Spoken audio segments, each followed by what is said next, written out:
शादी के 3 साल हुए थे और एक दिन पत्नी के मन में ख्याल आया, क्या होगा अगर मैं अपने पति को छोड़कर चली जाऊं? पति का रिएक्शन क्या होगा?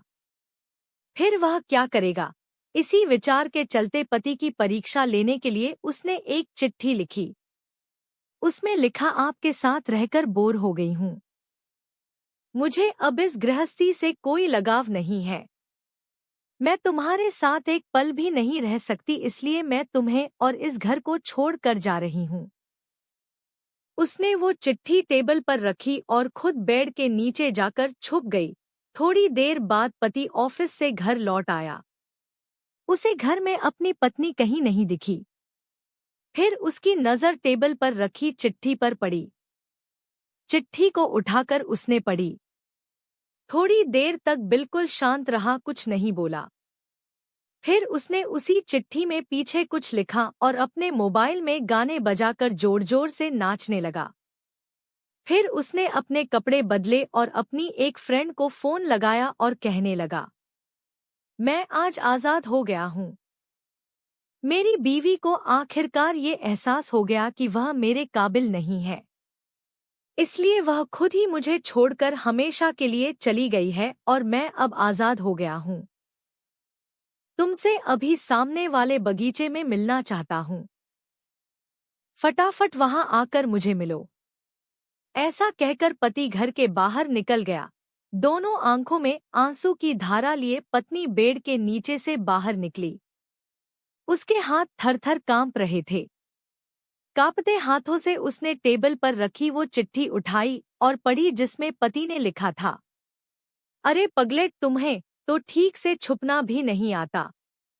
बेड के नीचे से तुम्हारे पैर दिख रहे हैं। तुम जल्दी से गर्मा गर्म चाय बनाओ, मैं सामने के दुकान से बिस्किट लेकर आता हूँ।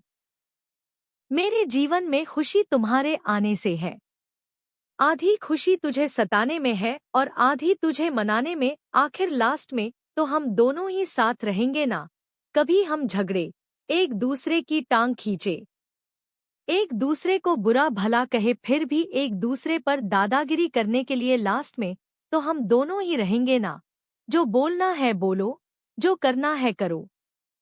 जब चश्मे गुम जाएंगे तब एक दूसरे के चश्मे ढूंढने के लिए लास्ट में तो हम दोनों ही रहेंगे ना। कभी मैं रूठूं तो तुम मुझे मनाना, कभी तुम रूठो तो मैं तुझे मना लूंगा। एक दूसरे को लाड लड़ाने के लिए आखिर में तो हम दोनों ही होंगे ना। जब नजर कम आएगा, सुनाई भी कम देगा, तब एक दूसरे में एक दूसरे को ढूंढने के लिए हम दोनों ही होंगे ना।